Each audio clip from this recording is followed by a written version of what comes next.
Voici un nouvel épisode de Culte. Toutes les œuvres dont on va parler se trouvent dans la description de l'épisode. Vous y trouverez également les liens pour nous contacter ou simplement nous dire bonjour. N'hésitez pas à nous suivre et bonne écoute. On est de retour avec un nouvel épisode de Culte Podcast et j'ai Thibaut avec moi. Comment ça va, Thibaut? Salut Max, ça va bien et toi? Tout se passe bien. Aujourd'hui, pour la dernière cette année, on va vous présenter notre top de l'année 2022 sur la littérature. Et pour commencer, donc, vu que j'ai le micro en main, je vais commencer avec mon premier qui est de Lise Spit, La débâcle. Alors, Lise Spit, c'est l'auteur en vogue sur la scène belge néerlandophone. La débâcle en néerlandais, ça a été traduit en fait du néerlandais het smelt, donc qui plutôt dire fait que cela fond. Donc, on comprend ça en lisant le livre. On parle d'un bloc de glace en fait dans le livre. Et c'est une auteure que je connais parce que Thibaut nous l'a présenté lors d'un podcast précédent. C'était en fait à l'occasion du mariage littéraire de cet auteur avec Thomas Gunzig, si je me souviens bien. Oui, c'est ça, mais je ne l'ai encore jamais lu pourtant. Donc Ah non? Je connais ce livre, mais ouais, évidemment, je connais le livre. Je vais te laisser t'en parler parce que c'est son grand titre. Sinon, j'ai jamais lu. Ah d'accord. Et donc en fait, La débâcle, c'est son premier roman, si je ne me trompe pas, sorti en 2015. Et Lise Spit ici nous conte l'histoire d'une jeune femme. On va la suivre dans sa vie qui est un petit peu morose, sa vie d'aujourd'hui. Elle est basée dans un quartier à Bruxelles. Elle vient de recevoir une invitation pour une fête, un rassemblement dans son village natal, dans la Flandre profonde et plutôt campagnarde. Et alors, on va en fait voir un roman qui est divisé en 3 parties. On replonge dans son enfance pour une première partie du livre. Elle va nous apprendre ce qui se passait à l'école, ses amitiés avec Pim et Lawrence, qui forment un petit groupe de 3 mousquetaires. C'est une amitié très solide, ils sont inséparables, c'est une amitié faite d'aventures, donc ils vont grandir et ces relations petit à petit vont s'empoisonner tout doucement. Ils passent en fait donc du statut d'enfant à adolescent et les différences apparaissent. Donc on parle d'un côté il y a 2 garçons et puis elle, Eva, elle devient petit à petit adolescente et femme et donc il y a ces tensions qui apparaissent. Mais elle est prête à tout pour maintenir cette amitié qu'elle a avec ses 2 amis. Et donc ce roman va graviter entre ces 3 fils narratifs, donc la partie sur l'enfance, qui est parfois entrecoupée par des parties de la vie actuelle, qui est en fait représentée par une journée complète, une journée de 2015. Et puis alors, il y aura aussi des parties plutôt épisodiques et anecdotiques sur sa vie de famille. Et ça nous permettra de comprendre un petit peu son entourage, son histoire et donner un peu un contexte sur sa journée de 2015 qui va nous mener jusqu'au climax, donc le point culminant de l'histoire qui vient vers la fin. Donc le tout nous est servi par une écriture plutôt réaliste, donc même hyper réaliste, assez intransigeante aussi, donc c'est amer, ça peut être violent, assez noir, mais ça reste une belle surprise, un roman qui prend son temps, peut-être parfois un peu trop, les passages sur l'enfance auraient peut-être pu être un petit peu raccourcis, mais qui vaut définitivement la peine. Ça, c'est une belle surprise de cette année. Je dois juste préciser que je ne dirais pas qu'il s'agit là de mon numéro 1, étant donné que le numéro 1, je l'ai présenté précédemment. Et là, j'aurais dit que c'était Le Monde d'hier de Stefan Zweig. Mais étant donné qu'il a été présenté, je ne voulais pas le classer comme top 1 lors de cet épisode. Pareil que c'est un roman très très dur à lire. Oui, il y a des côté vraiment très cru, assez intense. On pourrait même se demander qu'est-ce que ça nous apporte, mais je vois ça surtout comme la liberté de l'écrivain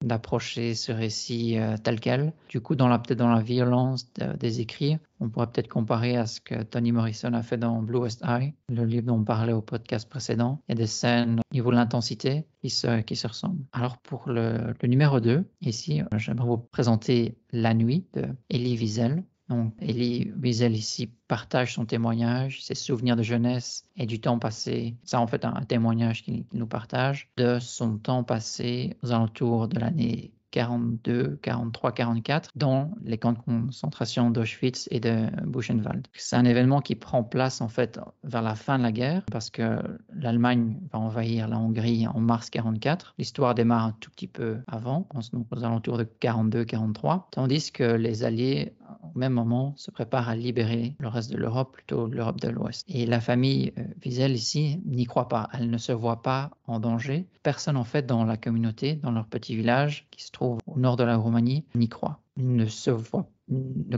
comprennent pas en quoi ils seraient en danger étant donné que l'Europe est sur le point d'être libérée. Pourtant, le danger arrive en fait par la grande porte et puis il va s'immiscer petit à petit dans leur village on connaît l'histoire, avec des interdictions pour commencer, des déportations, l'étoile jaune, le jeune narrateur, Elie Wiesel, il est stupéfait et sa confiance en Dieu et en l'humanité sont bousculées. Donc, c'est une famille très religieuse. Ils sont ensuite placé dans un ghetto avant d'être envoyé à Auschwitz. Et puis, à Auschwitz, lui et son père seront séparés de sa sœur et de sa maman, qu'ils ne reverront plus du tout. À ce moment-là, il fera tout son possible pour rester près de son père. Il le voit souffrir. Il voit son état décliner, mais ils tiennent bon ensemble. Si on parle maintenant du titre, lui, Elie Wiesel, il disait qu'il souhaitait montrer la fin, la finalité de l'événement, lorsque tout tendait vers une fin pour l'homme, pour l'histoire, la littérature, la religion et Dieu. Donc il ne restait rien. Pourtant, nous recommençons avec la nuit. C'est un livre que j'avais préparé pour le 17e podcast sur la nuit, que je n'ai pas eu l'occasion de présenter. Je pense que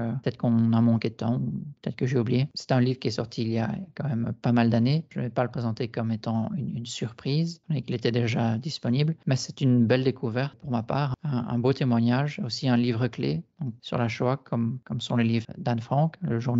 Si c'est un homme de Primo Levi. Donc, ces 3 livres sont en général présentés comme des piliers sur cette partie de l'histoire. Il y a eu des moments assez forts dans le livre, notamment quand on voit qu'il protège son père comme il peut, il le voit agoniser, mais au même moment, il est parfois excédé par la faiblesse que montre son père. Il essaye de se retenir, de le réprimander, il essaye de tenir bon pour eux, mais il craint aussi, et il s'en veut, il craint que son père ne le mette lui-même en danger. Et donc, il y a beaucoup de moments assez forts, et le fait de devoir vivre avec cette honte que Eliezer, en fait, ressent vis-à-vis de son père, puis de lui-même, avec ses pensées, ses remords, quelque chose qui parvient bien à nous faire partager dans ce livre qui est plutôt autobiographique. Et le troisième, qui fait partie dans le troisième de mon top 3, c'est le chat.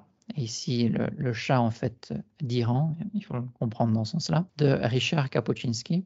Kapuscinski, il est assez connu pour ses reportages. Donc, c'est un auteur qui va faire beaucoup de reportages d'un style un petit peu magique. Donc, il va mêler différents styles pour offrir une perspective journalistique, mais aussi de romancier. Et dans ce cas-ci, il nous présente les derniers jours, les dernières années même, du Shah d'Iran. Donc, il va utiliser une technique narrative assez sophistiquée avec des métaphores pour interpréter le monde qu'il perçoit. Et lui, il se voit lui-même comme un reporter littéraire. Donc c'est un genre qui est parfois synonyme de journalisme magique. Son histoire, lui, Kapuscinski, c'est plutôt un homme qui vient d'une famille assez pauvre en Pologne et du coup il s'est toujours bien senti en Afrique. Il disait d'ailleurs que lorsqu'il voyageait, le manque de ressources ne le choquait pas, étant donné que il avait ressenti la même chose en grandissant. Il est aussi connu pour avoir écrit quelques livres notables, notamment L'ombre du soleil, que j'ai eu l'occasion de lire. Et puis il y a un autre, c'est le Négus, pas si c'est un S silencieux, sur l'autocrate en Éthiopie. Donc c'est aussi dans les années, je pense, 60 ou 70. Ici, dans le Shah d'Iran, il va couvrir l'Iran des années 60-70 et le règne de ce dernier Shah d'Iran. Donc c'est un règne qui est marqué par une modernisation effrénée, avec beaucoup d'investissements. L'État a nationalisé pas mal de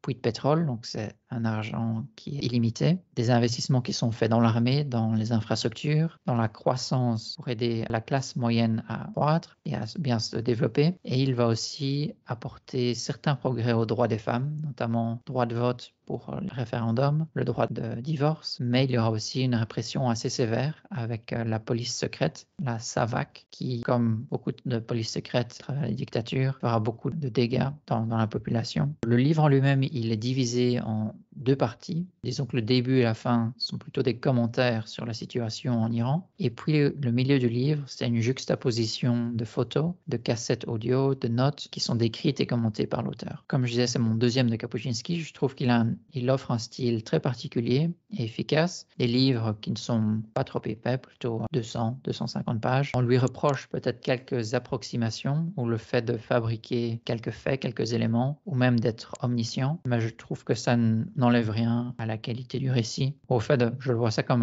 un document historique, pas un livre d'histoire, mais une sorte de reportage historique avec ses points forts et ses points faibles. Et tu sais pourquoi il écrit sur l'Iran? Il a un lien? Non, il a beaucoup voyagé d'abord en Afrique et puis alors c'était sûrement, étant donné, il a peut-être ressenti la fin, une période assez, disons, assez spéciale pour l'Iran avec Oui. cette modernisation et donc il a senti le bon coup, il a peut-être été très intéressé par de vivre un peu plus près cette période. Parce que j'ai Je pense déjà que lu aussi 2 livres sur cette période justement, et c'était à chaque fois par des auteurs d'origine iranienne qui ont fui leur pays en fait. Donc là, ouais, on sentait évidemment personnel hein, finalement dans l'histoire, même si c'était romancé, bien évidemment, c'était pas même plein d'entre eux, pas du tout l'histoire de l'auteur. Mais voilà, là ça s'expliquait ici, c'est un peu étonnant même finalement. oui, mais en fait, je pense pas qu'il ait beaucoup écrit sur la Pologne. Donc, la plupart sont en fait en Afrique. Donc, le Négus qui est sur l'Éthiopie. Ouais. Il y a un livre d'une guerre à l'autre. Je pense que c'est, je ne sais plus quel est le pays. Je ne veux pas dire n'importe quoi. Et le précédent, L'ombre du soleil. Il y a une partie en Ghana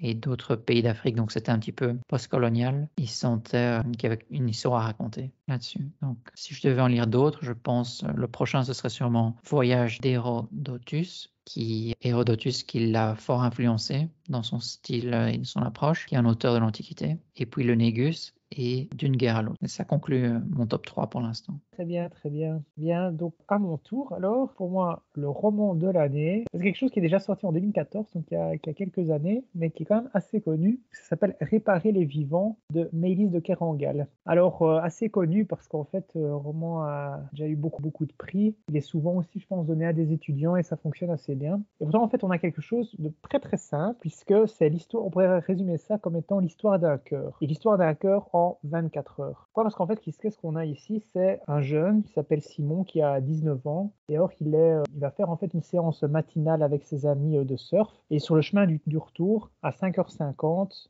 ils ont un accident de voiture parce que celui qui était au volant s'endort. Et Simon, qui n'était pas attaché, parce que plus ou moins dans le pare-brise, mais en tout cas, il se retrouve en état de mort cérébrale et on sait assez vite qu'on ne pourra pas le sauver. Mais très vite, évidemment, on se pose la question de que fait-on de ces organes? Et donc, on va commencer comme ça un dialogue avec les parents, puisqu'évidemment, rien n'était prévu pour lui. Il n'avait pas pensé à ça, hein, on n'a pas beaucoup à y penser spécialement. Le dialogue s'instaure et puis finalement, son cœur va être prélevé et donné à une autre personne qui a un problème cardiaque justement. Et justement, le roman se finit exactement 24 heures plus tard, au moment où le cœur le cœur de Simon fonctionne dans cette nouvelle personne. Alors ça, donc c'est à la fois simple et à la fois compliqué, je dirais, parce que l'auteur, en fait, c'est fortement documenté. Donc, on a toute la procédure de comment est-ce qu'on devient, entre guillemets, donneur, comment ça se passe. Donc, tout ça est assez bien décrit. Et en même temps, c'est pas un documentaire, quoi. Donc, ça a beaucoup de souffle romanesque. Et ça évite aussi tous les poncifs et tout le côté dramatique qu'on pourrait retrouver. Oh là là, mon fils est mort, c'est dramatique. Et d'ailleurs, il n'y a pas de dialogue, par exemple. Donc, ça, la volonté d'écriture, c'est pas de dialogue. Ça évite justement l'excès de sentimentalisme qu'on aurait pu avoir. Alors, ce qui est vraiment formidable, c'est la langue de l'auteur, puisqu'elle manie à la fois en fait des termes très techniques, médicaux, et en même temps certains vocabulaires parfois plus familiers, mais dans des phrases souvent assez longues. Donc, ce qui donne beaucoup de souffle en fait au roman. Et alors surtout, c'est ce côté lyrique, poétique qui revient, qui est assez caractéristique de l'auteur. Je dirais, je pense que Maëlys de Kerangal, c'est quelqu'un qu'il faut lire parce que voilà, c'est un style qui ne ressemble qu'à elle, ça c'est clair. Mais ici, c'est vraiment au service de l'histoire. Donc, on se retrouve finalement avec quelque chose de formidablement émouvant, sans en rajouter, sans en faire trop, grâce au style qui est absolument formidable. Vraiment une surprise parce que l'histoire, je la connaissais puisque ça avait été on en avait beaucoup parlé, hein, notamment à sa sortie. Je ne m'attendais pas à être touché, en tout cas, par une histoire comme celle-là. Alors, on peut noter que ça a aussi été adapté en film. Mais bon, le film, en fait, ne parvient pas à transmettre tout ce côté lyrique, en fait, du style. Et donc, moi, je pense que c'était difficilement adaptable, finalement. Donc, voilà, c'est juste à signaler pour information. Mais quel roman, en tout cas. Vraiment très beau. Et du coup, je me permets de t'interrompre. En entendant le titre, je pensais que ce serait sur Denis Mukwege, étant donné Ah, que je pas du tout. pense, ouais, parce que c'est assez proche, hein. Je pense que lui, il voulait réparer les femmes, Oui, si je ne me trompe pas. tout à fait. D'accord. Mais donc, c'est aussi dans le milieu, entre guillemets, chirurgical et médical. Oui, tout à fait, tout à D'accord. fait. Alors, en numéro 2, eh bien, c'est un roman que j'ai eu l'occasion de très brièvement évoquer, mais que je n'avais pas encore lu à l'époque, puisque c'est de mes lectures d'été que j'avais annoncé. C'est Un chant pour les disparus, de l'auteur Pierre Jarawan. Pierre Jarawan, qui est un auteur allemand, mais qui a des origines syriennes, je pense, syriennes ou libanaises. Et alors, c'est son deuxième roman, et il est sorti en 2021, et il écrit ici, encore une fois, sur le Liban. Alors, qu'est-ce qu'on a ici? En fait, on a un jeune garçon de presque 14 3 ans, qui retourne en fait dans son pays, dans lequel il était né, donc au Liban, avec sa grand-mère. Il avait quitté le pays donc en 1980, au moment de sa naissance. Ses parents en fait étaient morts très très vite après, dans un accident de voiture, lui a-t-on toujours dit. Et voilà, donc il a toujours vécu avec sa grand-mère. Et donc au moment où il revient au Liban, en fait, le Liban qui a été marqué par une guerre civile jusqu'à plus ou moins 1990. Et donc normalement la guerre est terminée, et donc le pays doit un peu se reconstruire. Et il découvre comme ça le pays, la ville Beyrouth dans laquelle ils vivent. Et très vite en fait, il y a beaucoup de choses qu'il ne comprend pas. Donc c'est un peu un roman d'apprentissage de ses origines. Pourquoi est-ce pourquoi ce pays avait été quitté à ce moment-là, pourquoi ses parents sont morts, etc. Et en fait, ce que l'auteur va vouloir retracer derrière, c'est les fameux, enfin je dis fameux parce que c'était quelque chose d'assez connu, mais moi que j'ai découvert, mais personnes disparues du Liban pendant la guerre civile. En fait, il y a eu 17 415 officiellement, en tout cas, 17 415 personnes disparues. Et l'État a mis énormément de temps avant de le reconnaître, puisque c'était des gens qui tout simplement presque n'existaient plus. Et d'un pays, l'histoire finalement aussi d'un pays mais qui est encore ravagé. Et bon, on sait tous aujourd'hui combien le Liban, ça reste encore extrêmement compliqué. Voilà, un pays qui a énormément de... Parce que c'est pas le pays justement qui a plus de réfugiés, donc il y a plus de Libanais en dehors du pays que dans le pays même. Pas le seul pays au monde qui a ça, je sens d'avoir lu ça quelque part. Donc ça, c'est vraiment l'intérêt du roman, c'est de découvrir un peu cette histoire, et en même temps avec beaucoup, beaucoup de sensibilité, puisque c'est l'histoire personnelle de ce garçon, les difficultés que lui va rencontrer, voilà, le fait qu'il n'arrive pas à comprendre en fait ce qui se passe, et voilà, dans une langue au nouveau très, très poétique. Donc là, chapeau pour le travail de traduction, puisque c'est traduit de l'allemand. J'ai lu après que l'auteur en fait a fait du slam en fait. Mais apparemment le slam en Allemagne n'est pas du tout, enfin c'est pas exactement la même chose que ce qu'on voit en France ou en Belgique. Je sais plus en quoi exactement c'est différent, mais en tout cas ils ont des compétitions, etc. Tout ça, ce qui fait qu'il a l'habitude apparemment de manier les mots, manier la langue. J'imagine que c'est ça qui rend le style si poétique, et à la fois avec beaucoup d'émotion. Donc c'est une poésie tout à fait différente du précédent. On n'est pas du tout dans le même genre de style. Très très agréable à lire et plein d'émotions. C'est un deuxième roman. On sait bien combien c'est difficile de réussir, de passer ce cap du deuxième roman. Et moi, je me demande si ce deuxième roman n'est pas encore meilleur que le premier qui avait déjà pour cadre le Liban. Mais voilà, donc c'est vraiment un grand auteur en devenir. Moi, je pense pas qu'il ait écrit déjà autre chose depuis lors, mais en tout cas, c'est quelqu'un que je vais suivre attentivement. D'accord, et tu disais son premier livre, c'est Tant qu'il y aura des cèdres. J'avais vraiment trouvé ça par hasard, mais le deuxième avait aussi d'excellentes critiques finalement, notamment un article du Monde. Et alors pour mon troisième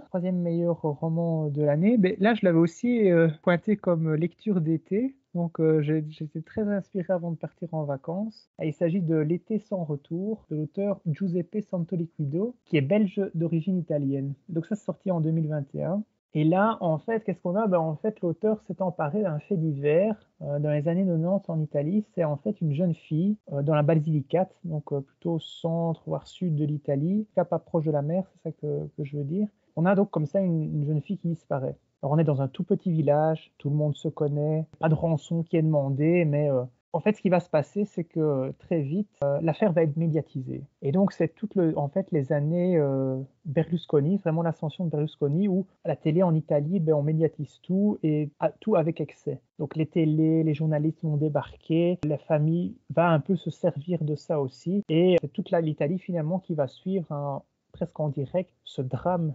Alors, donc, l'auteur a romancé. Je ne sais pas d'ailleurs si ça se finit exactement de la même manière en réalité. Voilà, il s'est juste servi un peu du début pour ensuite créer une galerie de personnages et décrire un peu cette Italie qui est en train de basculer. L'influence de Berlusconi, elle est bien présente, elle est toujours d'ailleurs présente aujourd'hui.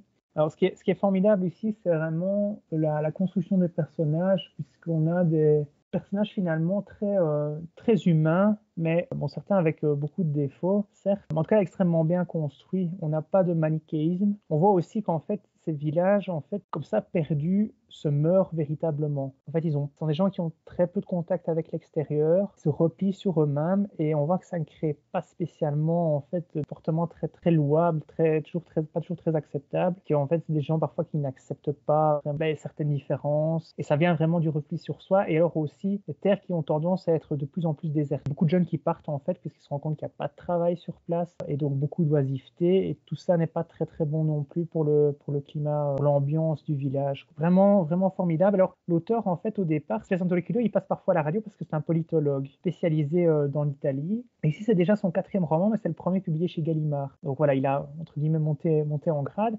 Et moi, j'ai rencontré l'auteur quand il a présenté son roman ici, quelqu'un de très très intéressant, très chouette, et qui nous a aussi un peu expliqué son travail d'écriture et qu'est-ce que ça changeait d'être édité chez Gallimard, et notamment le fait que le texte était un peu retravaillé, que ça lui avait aussi apporté beaucoup à lui-même. Donc vraiment, c'est quelqu'un, je crois que l'auteur en plus avait l'air d'être vraiment quelqu'un de bien, chouette à écouter, d'intéressant. Je sais bien qu'ici, moi j'en ai d'autres, des précédents. Je pense que mes parents en ont un, donc j'en ai déjà fait main basse dessus. Certainement quelqu'un à suivre aussi. Et donc, c'est ton premier de Oui, lui c'est le premier. Ouais, Oui, d'accord. parce qu'en fait, celui-ci a vraiment bénéficié d'une plus grosse campagne de presse. Donc, d'un point de vue critique, voilà, il a été relayé quand même pas mal par les médias francophones. Le Soir, la RTBF ont vraiment soutenu le livre, et il a été soutenu aussi par les libraires. Enfin, je ne connais pas de chiffre de vente, hein, mais à mon avis, en Belgique francophone, je pense que c'est quand même bien vendu. D'accord, ok. Ouais, ça me tente bien. Je le rajouterai alors pour l'an prochain. Donc, à côté de celui-ci, est-ce que je sais que tu n'en as pas lu d'autres, mais est-ce qu'il y en a un autre qui te tente peut-être parmi les 3 restants? Tu veux dire parler de cet auteur-là? Oui. Ah non, j'ai pas très bien regardé en Ok. fait ce qu'il avait écrit exactement avant.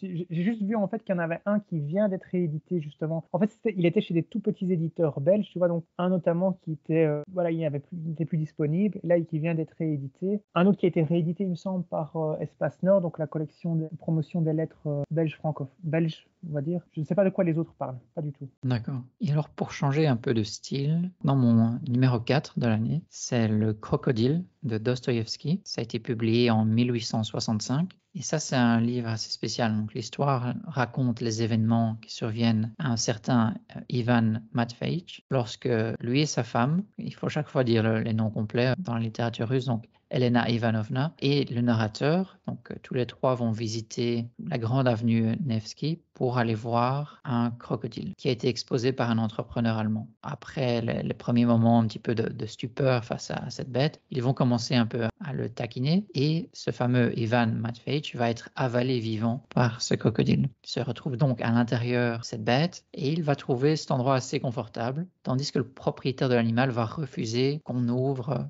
l'estomac de son animal, parce que c'est en fait sa source de revenus, étant donné qu'il profite de l'avoir, et il fait en fait un tour d'Europe, si je me souviens bien, et il fait payer l'entrée et les interactions avec ce crocodile. Donc tout ça se passe malgré les supplications de la femme d'Ivan, qui va vraiment supplier ce propriétaire allemand de sauver son mari, et tandis que on voit en même temps Ivan, qui a été avalé par ce crocodile, discuter avec le narrateur de la possibilité d'acheter ou de racheter ce crocodile, tandis que de l'autre côté, ce propriétaire qui refuse, qui est assez buté et qui refuse toute négociation, il voit ça comme son gagne-pain. Et le fait qu'il y ait un homme vivant à l'intérieur, il en profite, il a un côté assez opportuniste. Il se dit qu'il va pouvoir augmenter le prix des billets. Donc c'est une histoire, évidemment, qui a un côté assez absurde, un côté humour noir, dans les réactions des personnages face à cette situation difficile. Vers la fin de l'histoire, on voit que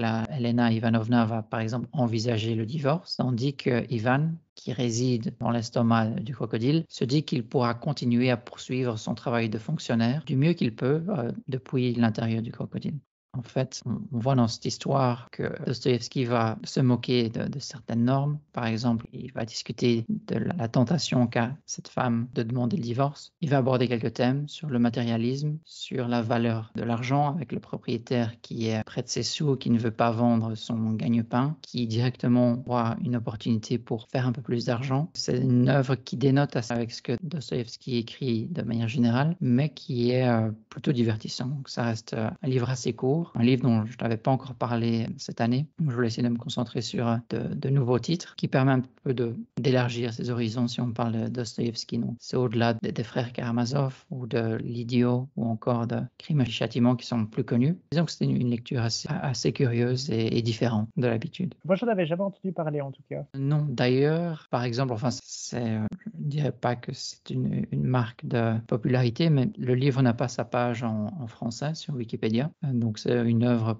si je ne me trompe pas, donc c'est une œuvre plutôt mineure. Et alors, pour une autre auteure que j'ai découverte cette année, c'est Fran Lebowitz, qui est une auteure qui se concentre surtout sur, qui aime utiliser son esprit, son esprit assez sarcastique pour commenter la vie de tous les jours. C'est une auteure qui habite à New York, aux États-Unis. Elle est écrivain, aussi conférencière. Et dans ce livre-ci, qui est Metropolitan Life, elle va nous offrir une collection d'essais humoristiques et de commentaires sociaux sur un peu la vie de tous les jours. Donc le livre est divisé en 3 sections. Et la première, c'est le manuel urbain. Le deuxième, c'est plutôt la condition urbaine. Et puis le troisième, c'est le spectateur urbain. Dans la première partie, elle va discuter de différents sujets sur la ville, notamment sur la mode, les restaurants, l'importance d'avoir un bon portier. Elle décrit les différences entre les citadins et ceux qui vivent en banlieue, sur les joies et les défis de vivre à proximité des autres. Donc, elle a parfois un petit côté misanthrope. Elle habite dans une des villes les plus peuplées du monde, mais elle souhaiterait avoir tout un quartier à elle toute seule. Dans la deuxième partie, elle va parler d'une sorte de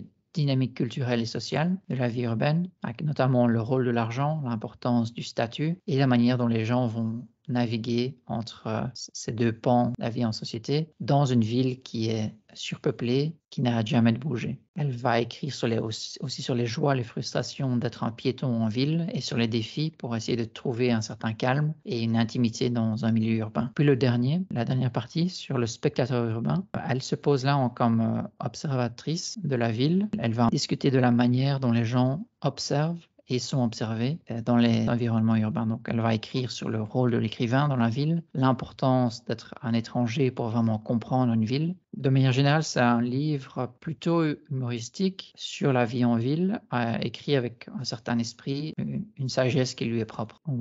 Elle a aussi participé à un documentaire sur Netflix qui est en fait traduit par Prétendons qu'il s'agit d'une ville, avec Martin Scorsese qui a la réalisation. Donc ils sont apparemment très bons potes. C'est un peu un one-woman show où elle fait des phrases qu'elle se plaint un peu de tout. Et ça donne un peu, ça représente bien ce qu'elle fait en fait, je pense, à l'écrit. Ça reste assez divertissant. C'est un peu autobiographique alors, ou pas du tout? Pas tant que ça. Elle indique quelques parties sur la série un petit peu, sur un peu ses débuts, sur le livre un peu moins. C'est vraiment une critique et un commentaire sur la ville. D'accord. Donc ça se lit super bien à la plage, à la piscine. Ça, je le placerai comme dans mon 5e non présenté. Alors, moi, je vais passer alors, du coup à mon numéro 4. Et alors, le numéro 4 chez moi, c'est le prix Goncourt de 2021 qui s'appelle La plus secrète mémoire des hommes de Mohamed Mbougar Sarr, écrivain d'origine sénégalaise. Autant le dire tout de suite, c'est un concours assez difficile. Et alors, ce qu'on a en fait au centre, vraiment, c'est l'histoire d'un jeune écrivain sénégalais aussi, justement, qui s'appelle Diégane, et alors qui tombe comme ça sur un livre mythique qui a disparu. Donc, il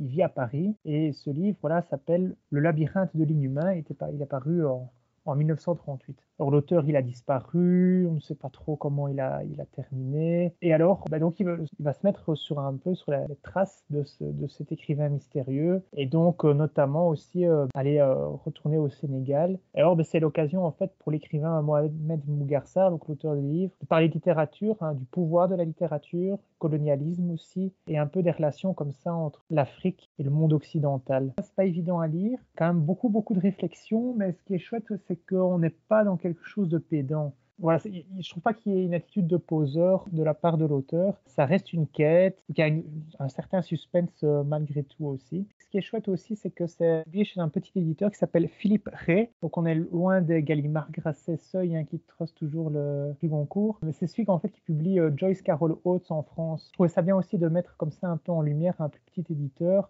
qui, grâce à ça, a pu avoir certainement bien 400 000 exemplaires avec ce livre. Et en numéro 5, c'est encore un livre de chez Philippe Ray. Il s'agit du livre Où vivaient les gens heureux de Joyce Maynard. Et c'est encore un livre qui a eu un prix en 2021 également, celui de le Grand Prix de littérature américaine, un prix décerné depuis quelques années. Bon, je dois dire que je pioche maintenant beaucoup dedans. Je trouve que les sélections en elles-mêmes sont toujours aussi intéressantes, donc pas uniquement le gagnant. Et donc ici, c'est le gagnant. Et est-ce on a vraiment en fait tout le grand roman américain, tout ce que j'aime. C'est pour ça que je m'y retrouve sans doute assez facilement. Et Où vivaient les gens heureux, c'est l'histoire en fait d'une femme, Eleanor, qui est une artiste en fait. Elle a produit une série de romans pour la jeunesse qui ont vraiment beaucoup marché. Et grâce à ça, en fait, elle a acheté sa propre maison dans la campagne, dans le New Hampshire. Ben, elle va rencontrer quelqu'un, ils vont fonder une famille et tout va pas se passer très très bien en fait. Donc c'est vraiment l'histoire de cette femme et de sa famille, ses difficultés en fait à devoir tenir son foyer et en même temps essayer de trouver de l'inspiration encore pour travailler puisque à un moment en fait le succès de sa série s'essouffle, elle doit trouver d'autres idées mais elle a pas le temps finalement de se poser pour y arriver. Puis les relations avec son mari deviennent compliquées. Et voilà, et donc c'est comment est-ce qu'elle va pouvoir continuer à vivre et à faire de sa maison un endroit heureux, parce que ça c'est quelque chose à laquelle elle tenait beaucoup. Donc voilà, c'est pas toujours très drôle, hein, il faut bien le dire, c'est l'histoire finalement de la vie, hein, de pas mal de déceptions aussi, ce qu'elle peut faire pour ses enfants et les difficultés qu'il va y avoir parce que tout va pas, notamment l'un des enfants va avoir un accident. C'est ça en fait qui va finalement mettre à mal les relations dans le couple. Hein. Voilà, grand roman américain. Et du coup, cette maison d'édition, Philippe Rey, elle commence à avoir le vent en poupe un peu, non? Je ne pourrais pas répondre comme ça, mais en tout cas, c'est clair. Le Grand Prix littérature américaine, c'est plus confidentiel. Hein. C'est pas quelque chose qui est très, très médiatisé. Moi, je suis ça attentivement, mais c'est pas comme le Goncourt, ça c'est sûr. Je pense que le Goncourt, inévitablement, a dû faire du bien, hein, ça c'est clair. Parce que je dis, moi, je le connaissais comme l'éditeur de Joyce Carol Oates, point. Ouais, d'accord.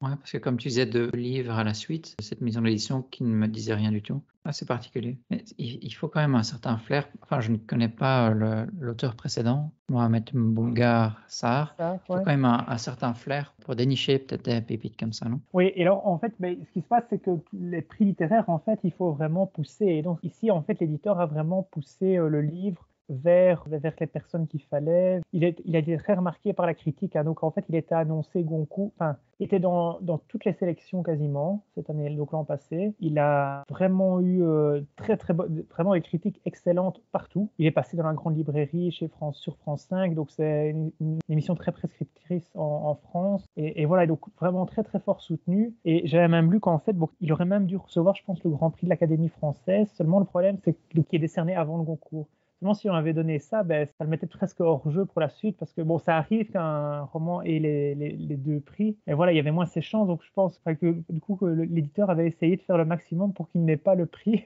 le Grand Prix de l'Académie française, pour pouvoir avoir le Goncourt. Bon calcul pour le coup, mais c'est assez risqué, il faut quand même bien le dire. Et voilà, ça reste vraiment difficile, alors que Où vivaient les gens heureux n'est pas spécialement difficile d'accès. Plus dans l'histoire, un classique. D'accord. Je dirais en tout cas que pas spécialement classique dans la mesure où, en fait, vraiment retracer comme ça une femme et toutes les difficultés, ses déceptions, ses regrets au cours d'une vie, on ne voit pas ça comme ça souvent. Maintenant, c'est plus classique parce que déjà, c'est plus linéaire, en tout cas dans la narration, que la plus secrète mémoire des hommes, c'est pas du tout linéaire. Ça va un peu dans tout le sens et c'est là qu'il faut un peu plus suivre. D'accord. Et alors, pour compléter nos top 10 respectifs, donc il y avait Le Monde d'hier de Stefan Zweig, sorti en 42, qui a été présenté lors d'un podcast précédent, qui est, je pense, le gros coup de cœur de l'année. Donc, Stefan Zweig qui reste un auteur avec une prose très efficace, que je recommande fortement. Il y a aussi S'abandonner à vivre de Sylvain Tesson. Donc, on l'a présenté lors du podcast sur les vacances. Sorti en 2014, c'est Sylvain Tesson qui raconte toujours de belles histoires, que ce soit sous forme de romans ou d'anecdotes plus courtes, qui a un vocabulaire très riche. Puis il y en a 2 d'Annie Ernaux, dont on parlait récemment. Il y a Les années et l'événement. Donc ces 2 livres m'ont bien plu aussi, c'était une belle surprise. Il reste La République de Platon, qui était aussi une belle découverte cette année. Et je ne regrette pas de m'être lancé dans cette lecture. Ça restait peut-être plus abordable que je ne le pensais. Et aussi un style qui dénote avec tout ce qu'on peut lire, étant donné que c'est un livre qui a presque plus de 2400 ans. Belle lecture aussi. Et le dernier, je dirais que ça pourrait être le livre d'Anthony Bourdin. On en parlait lors de l'épisode sur la cuisine, et c'était La confidence en cuisine. Donc c'est vraiment l'enfant terrible de la cuisine. Très bien, très bien. Bien, moi, dans la suite que j'avais en fait, j'avais encore des Américains. J'en avais pas encore assez parlé à part le dernier. Cette année, j'ai aussi vraiment beaucoup apprécié Crossroads de Jonathan Franzen. Et ça, c'est sorti cette année. Donc ça, c'est une nouveauté. Et il était dans la sélection du Grand Prix littérature américaine 2022, mais donc il n'a pas gagné. Grand roman américain avec la famille d'un pasteur ici, où tout déraille. Dans les Américains, j'aimerais encore citer Ohio de Stephen Markley, Grand Prix littérature américaine de 2020. Je ne l'ai pas fait exprès, hein, mais j'en ai lu plusieurs cette année. Et là, c'est plutôt les espoirs déçus de toute la jeunesse après le 11 septembre. Donc un roman beaucoup plus dur pour le coup. Vraiment très notable. Et je me demande si c'est pas aussi un premier roman où, je ne sais plus, faudrait vérifier, mais en tout cas, donc ça c'était très notable aussi. Et je vais encore citer Le Dernier Américain, Me Voici, de Jonathan Safran Foer. Ça, on en a déjà parlé, hein, notamment, il me semble, notamment de Extrêmement fort et incroyablement près. Mais donc ici, c'est un roman qui est sorti en 2016. Et c'est une famille juive à New York où elle a tout déraille aussi, mais avec énormément d'humour et des dialogues très caustiques. Donc là, c'était vraiment drôle, assez épais aussi de nouveau. Alors pour changer un peu, un auteur suédois, c'est Henning Mankell, qui est plutôt connu pour des romans policiers. Et donc ici, malheureusement, il est mort, mais ici il a sorti en 2006, et c'est traduit quelques années plus tard, Les Chaussures italiennes, où là on a l'histoire en fait d'un vieil homme qui vit complètement reclus sur une île et qui rencontre un ancien amour de jeunesse. Voilà, très délicat en fait, donc on est très loin de ces romans policiers. Et enfin, roman d'une Libanaise, encore une fois, hein, comme quoi les États-Unis, le Liban, ça aurait été des grands thèmes de cette année pour mes lectures. Ça s'appelle Une piscine dans le désert et c'est de Diane Mazloum. En fait, c'est une histoire un peu étrange, mais une piscine dans un désert. Mais en fait, on a construit en fait une piscine à un terrain qui appartient à une personne qui ne vit pas au Liban, mais plutôt en France, et qui va devoir donc revenir sur place pour voir comment ça se fait qu'il y a une piscine sur son terrain. Et voilà pour ma part. Ok, merci Tim. Je sais qu'on s'est dit qu'on n'allait pas trop parler des flops en littérature, alors je vais simplement les citer très rapidement. Moi, de mon côté, j'ai lu 2084 de Boualem Sansal. De là à dire que c'est un flop, c'est peut-être un peu fort, mais disons que je m'attendais à beaucoup plus que ça. Donc, pour un petit peu expliquer les prémices, c'est un remake de 1984 d'Orwell, avec ici une forte connotation religieuse. L'idée reste assez intéressante parce que tout y est en fait pour copier Orwell, mais c'est parfois assez confus avec des raccourcis qui sont pris. On n'est pas toujours très certain d'un point de vue métaphysique où on se trouve. On a l'impression que les personnages se téléportent un petit peu. C'est peut-être donc un peu rude d'en parler parce que c'est un auteur que je ne connaissais pas. C'est un titre qui est assez osé et intéressant. L'auteur lui-même, il est plutôt décrié dans son pays natal, en Algérie. Mais c'est une belle approche, je trouve, de revoir un classique, d'y apporter sa plume. Et ça me rappelle en fait l'œuvre aussi d'un autre auteur algérien, Kamel Daoud, qui avait revu un autre classique avec son fameux Meursault contre-enquête, où il va donner le point de vue de l'autre côté du miroir, compté par le frère de l'arabe qui est tué par Meursault dans l'étranger, connaît enfin qui se cache derrière l'arabe, dont on ne sait pas grand-chose quand on lit l'étranger de Camus. Ça c'est pour Boualem Sansal 2024. Et alors peut-être un autre qui m'a un petit peu déçu, c'était de Murakami. Le titre en anglais c'est Wild Sheep Chase. Donc c'est une sorte de course ou de recherche un peu folle après un mouton. Donc le livre a raconté ici l'histoire d'un homme qui va devenir obsédé par la recherche d'un mouton qui a une tâche de naissance assez unique et donc les événements qui vont se dérouler suite à cette obsession. Donc l'intrigue est un petit peu surréaliste, un peu abstraite. Les thèmes sont plutôt sur la recherche de l'identité, le rôle de la mémoire. Je